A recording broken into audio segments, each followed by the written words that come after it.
Hello everyone, welcome to Ragya point channel. ये जो series हम चल रहे हैं ये 7 पार्ट सीरीज़ है। 7 पार्ट सीरीज़ में हमने वर्ड ऑर्गेनाइजेशन के बारे में, वर्ड ऑर्गेनाइजेशन के हेडक्वार्टर के बारे में जानने के लिए स्टार्ट किया है। इसके पहले मैंने एक पार्ट 0 वीडियो बनाया था। रीज़न इसका ये है कि मैंने पार्ट 7 में ना पूरा इंक्लूड कर दिया था। जो शेड्यूल का वीडियो के लिए मैंने पार्ट नहीं बचाया था, इसलिए मैंने उसको पार्ट 0 में रख दिया। पार्ट 0 में मैंने शेड्यूल के बारे में बताया कि मतलब शेड्यूल्स क्या हैं, कि हम पार्ट 1 में, पार्ट 2 में से लेकर पार्ट 7 तक हम क्या क्या दिन क्या क्या चीज़ को पढ़ेंगे। ठीक है, तो पार्ट 0 में schedule of all the days है। ठीक है, उसके बाद हम देखिए पार्ट 1 में हमने क्या बोला था कि स्विट्ज़रलैंड बेस्ड हेडक्वार्टर के बारे में मैंने आपको क्या बताया था। जैसे एक वर्ड ऑर्गेनाइजेशन है, ठीक है, डिफरेंट डिफरेंट वर्ड ऑर्गेनाइजेशन हैं, तो उसका हम अपने को तो फुल फॉर्म याद करना ही करना है, साथ साथ क्या करना है, अपने उसको हेडक्वार्टर याद करना है। लेकिन रीज़न ये हो गया कि बहुत सारे जो ऑर्गेनाइजेशन है उसके जो हेडक्वार्टर है ना वो स्विट्ज़रलैंड में ही है। तो हम रिवर्स टेक्निक से याद करते हैं। हम क्या याद कर लेते हैं कि स्विट्ज़रलैंड में क्या क्या ऑर्गेनाइजेशन है। ठीक है, ये याद ना करके, मतलब कौन कौन सा ऑर्गेनाइजेशन स्विट्ज़रलैंड में है ये याद करके, ये ना याद करके हम क्या याद कर लेते हैं, हम ये याद कर लेते हैं कि स्विट्ज़रलैंड में किन किन ऑर्गेनाइजेशन का हेडक्वार्टर है। तो ठीक है, मैंने आपको एक स्टोरी बता रहा हूँ इसके बाद। तो इस स्टोरी में जो भी टर्म आएगा, ठीक है, इस स्टोरी में जो भी टर्म आएगा वो डायरेक्ट उसका हेडक्वार्टर का रिलेशन स्विट्ज़रलैंड से होगा। ठीक है, तो देखिए इसमें जो यहाँ पे जो रेड रेड लिखा है ना, जो रेड रेड पॉइंट है ना, यदि वो आया तो उससे रिलेटेड कोई एक वर्ड ऑर्गेनाइजेशन होगा और उस वर्ड ऑर्गेनाइजेशन का जो हेडक्वार्टर होगा वो स्विट्ज़रलैंड में होगा। ठीक है, यहाँ तक आपके को क्लियर हो गया। ठीक है, चलिए स्टोरी पढ़ते हैं। अब देखिए क्या स्टोरी है कि स्विट्ज़रलैंड में वेदर खराब हो गया। ठीक है, स्विट्ज़रलैंड का वेदर खराब हो गया। ठीक है, तो वेदर याद रखिएगा ना, वेदर से एक ठो वर्ड ऑर्गेनाइजेशन है। खराब हो गया जिससे टेली कम्युनिकेशन नहीं हो पा रहा, मतलब जिससे बातचीत नहीं हो पा रहा है। अगर वेदर खराब है, टेली कम्युनिकेशन नहीं हो रहा है, तो बिजनेस एंड ट्रेड तो नहीं हो पाएगा। तो बिजनेस और ट्रेड बंद हो गया, जिससे सबसे ज़्यादा फर्क कहाँ किसको पड़ेगा? लेबर को पड़ेगा। क्यों लेबर को पड़ेगा? क्योंकि उनके पास पैसे की कमी हो जाएगी, और यदि उनके पास पैसे की कमी होगी तो उनको खाना पीना बंद हो जाएगा, तो जिससे उनको हेल्थ खराब हो जाएगा। फिर उनके पास बस एक ही तरीका बचेगा कि हम अपने घर में पोस्ट करेंगे एक लेटर को कि हमको ये तकलीफ़ है, तो घर वाले बोलेंगे आ जाओ। लेकिन जब वो जाएंगे तो वो एज ए रिफ्यूजी जाएंगे। ठीक है, जब वो रिफ्यूजी जाएंगे ना, तो एक रेड क्रॉस करके एक मार्क लगा हुआ है, वहाँ पे उनको हेल्प किया जाएगा कि रिफ्यूजी आप आके यहाँ बैठिए और हम आपको खाना वाना प्रोवाइड करेंगे और आपका हेल्थ चेकअप करेंगे। जब वो रेड क्रॉस पहुँच जाते हैं तो उनका चेकअप होता है। चेकअप में पता चलता है कि मैक्सिमम लोगों का एड्स है। ठीक है, और इन सब का जो कॉपीराइट है ना वो स्विट्ज़रलैंड के पास है। तो इस प्रकार आप ये जान लीजिए। उसके बाद ये देखिए सब एक जगह, ठीक है, सब एक जगह होते तो अब ये कहाँ पे है?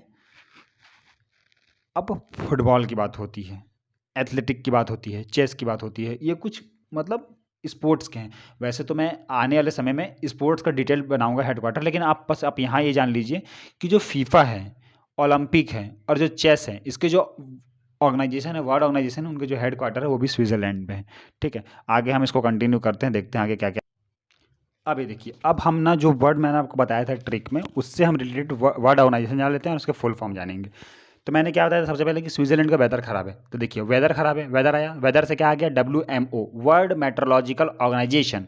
ठीक है, ये वेदर से रिलेटेड है, मेट्रोलॉजिकल। तो वर्ल्ड मेट्रोलॉजिकल ऑर्गेनाइजेशन WMO।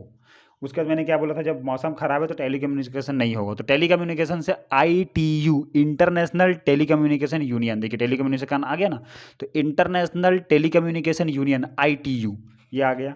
जब टेली कम्युनिकेशन नहीं चल रहा है तो फिर क्या होगा? बिजनेस और ट्रेड पे बहुत फर्क पड़ेगा। तो trade, WTO, world trade organisation. जब बिजनेस और ट्रेड पे फर्क पड़ेगा तो डायरेक्ट और इनडायरेक्टली और डायरेक्टली दोनों तरीके से लेबर को दिक्कत होगा। तो लेबर से आ गया ILO, इंटरनेशनल लेबर ऑर्गेनाइजेशन। ठीक है, उसके बाद क्या होगा? लेबर के पास पैसे की कमी होगी और उनका हेल्थ खराब होगा, तो पैसे की कमी से पैसा से आया WEF, वर्ल्ड इकोनॉमिक फोरम, उनका हेल्थ खराब होगा। हेल्थ से आया WHO, world world health organisation. फिर मैंने क्या बोला, जब ये सब दिक्कत होगा तो वो अपने घर पोस्ट करेंगे कि हमको ये परेशानी है, तो पोस्ट से आया UPU, यूनिवर्सल पोस्टल यूनियन। ठीक है, उनके घर वाले क्या बोलेंगे? ठीक है, इतना प्रॉब्लम हो रहा है तो आ जाओ। तो वो जब आएंगे तो एज ए रिफ्यूजी आएंगे। तो रिफ्यूजी से आया ICRC, international committee of red cross. ठीक है, एक रेड क्रॉस सोसाइटी है जो डिफरेंट डिफरेंट कंट्री मतलब डिफरेंट डिफरेंट वर्ल्ड में डिफरेंट डिफरेंट जगह पे जो रिफ्यूजी होते हैं उनको हेल्प करती है, ठीक है, रेड क्रॉस सोसाइटी। तो वही है ICRC मतलब international committee of red cross. उसके बाद फिर जब उनका हेल्थ चेकअप हुआ तो पता चला सबको एड्स है, तो UN एड्स मतलब United Nation programme on AIDS, इन सब का कॉपीराइट का मतलब होता है WIPO मतलब World Intellectual Property Right Organisation, ठीक है, वीपो। ये सब हो गया। फिर मैंने आपको बताया था 3-4 गेम के बारे में, एक फुटबॉल था, एक एथलेटिक था और एक चेस था। तो फुटबॉल से आता है फीफा का फुल फॉर्म है फेडरेशन इंटरनेशनल दे फुटबॉल एसोसिएशन। तो फुटबॉल इंटरनेशनल दे फुटबॉल एसोसिएशन, ठीक है, फेडरेशन, ये एफ से फेडरेशन है और ये आई से इंटरनेशनल है, ये एफ से फुटबॉल है और इससे एसोसिएशन है। फिर IOC मतलब इंटरनेशनल ओलंपिक कमेटी, उसका चेस के लिए ना FIDE फीडी बोलते हैं, FIDE फेडरेशन इंटरनेशनल देश इचेस, ठीक है, ये वहाँ के कंट्रीज़ का एक लैंग्वेज है, इंटरनेशनल देश इचेस, इसको हम इंग्लिश में बोलते हैं वर्ल्ड चेस फेडरेशन। तो इस प्रकार हमने जो इंपॉर्टेंट टर्म्स है ना उससे रिलेटेड हमने वर्ल्ड ऑर्गेनाइजेशंस के फुल फॉर्म जान लिए। अब इसके बाद हम चलते हैं सीधे कहाँ पे, हम सीधे चलते हैं कि इसके हेडक्वार्टर कहाँ पे हैं वो जानना है, ठीक है। तो देखिए गाइस, अभी तक हमने बस ये जाना कि हम स्विट्ज़रलैंड के बारे में जान रहे थे, ठीक है। अब देखिए स्विट्ज़रलैंड में भी ना बहुत सारे, जैसे इंडिया में भी तो है ना, कहीं दिल्ली है, कहीं लखनऊ है, कहीं मुंबई है, बहुत सारे के हेडक्वार्टर है ना, कहीं किसी के हेडक्वार्टर मुंबई में है, किसी के हेडक्वार्टर दिल्ली में है, वो इंडिया में ही है लेकिन अलग अलग सिटीज़ में है, ठीक है। उसी प्रकार स्विट्ज़रलैंड है, स्विट्ज़रलैंड के अलग अलग सिटीज़ हैं। सबसे पहले तो स्विट्ज़रलैंड का जो कैपिटल है बर्न है, फिर उसका स्विट्ज़रलैंड की एक सिटी जेनेवा है, एक है कोलोगनी, फिर एक है लौशाने और एक है जूरिक, ठीक है। इस प्रकार उनके सिटी हैं। तो जो मैक्सिमम जो हेड क्वार्टर्स हैं ना वो जेनेवा में है। इसके पहले मैंने जब आपको जितना बताया था ना कि क्या बताया था मैंने आपको, देखिए मौसम खराब है, WMO उसका हेड क्वार्टर जेनेवा में है, जेनेवा में है, स्विट्ज़रलैंड के जेनेवा में है, ठीक है। अभी तक आप क्या याद कर रहे थे, स्विट्ज़रलैंड में है। अब आप थोड़ा अंदर जाइए और आप ये जानिए कि स्विट्ज़रलैंड की एक सिटी जेनेवा में है, ठीक है। तो जेनेवा में किसका किसका हेडक्वार्टर, जितना भी मैंने आपको ट्रिक बताया था, मौसम खराब है WMO, टेलीकम्युनिकेशन नहीं चल रहा है ITU, ट्रेड बंद है WTO world trade organisation, labour को प्रॉब्लम हो रहा है ILO इंटरनेशनल लेबर ऑर्गेनाइजेशन, उनका हेल्थ खराब है, ठीक है, WHO, ये आ गया WHO। फिर इसके बाद क्या होता है, रिफ्यूजी आ गया ICRC, रिफ्यूजी आ गया, उनको एड्स है UN एड्स, सबको कॉपीराइट तो वीपो, ठीक है। बस इसमें यह है कि एक UN का प्रोग्राम तो एड्स हो गया, एक UN का प्रोग्राम और है किस पे, ट्रेड पे, क्या है उसका full form, UNCTAD United nation conference on trade and development, ठीक है, United nation conference on trade and development. इस प्रकार UNCTAD करके है, वो जिनेवा में है। बस इसमें एक चीज़ नहीं आया, क्या है वो है वर्ल्ड इकोनॉमिक फोरम, क्योंकि देखिए वो इसलिए नहीं आया वर्ल्ड इकोनॉमिक फोरम क्योंकि जेनेवा में इतना सारा ट्रेजेडी चल रहा है, तो वहाँ पे पैसा कहाँ से आ सकता है, यहाँ पे तो पैसे की वैसी कमी है, ठीक है, क्योंकि ट्रेड वेड बंद है, ठीक है। तो उसकी पैसे की कमी तो नहीं आ सकती, पैसे की कमी तो यहाँ कैसे आ जाएगा, तो पैसे का कहाँ पे है, तो पैसा स्विट्ज़रलैंड की कॉलोनी में है। तो देखिए कॉलोगनी आ गया ना, कॉलोगनी, तो ऐसा याद रखिए कि स्विट्ज़रलैंड के कॉलोनी में है पैसा, तो कॉलोनी में आ गया WEF वर्ल्ड इकोनॉमिक फोरम का जो है स्विट्ज़रलैंड के कॉलोगनी में है।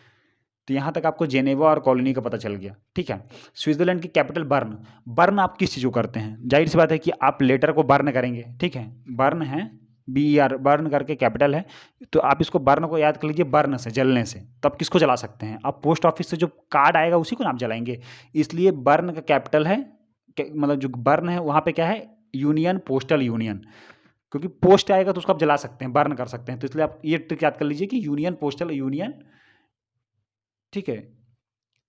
हाँ, तो कहाँ पे है, मतलब बर्न में है। उसके बाद हम देख लेते हैं आगे, एक मिनट ना, ये यूनियन नहीं है, सॉरी, इसको आप सुधार लीजिएगा, UPU में ये यूनिवर्सल है, ये यूनिवर्सल पोस्टल यूनियन है, ठीक है, ये यूनियन यहाँ से गलत लिखा गया, इसको आप, मैं सुधार नहीं पा रहा हूँ उसको अभी, तो इसको आप यूनिवर्सल याद कीजिएगा, ठीक है, यूनिवर्सल पोस्टल यूनियन, ठीक है। तो पोस्टल से आप समझ के बर्न वाला हो गया, कॉलोनी हो गया, जिनेवा हो गया।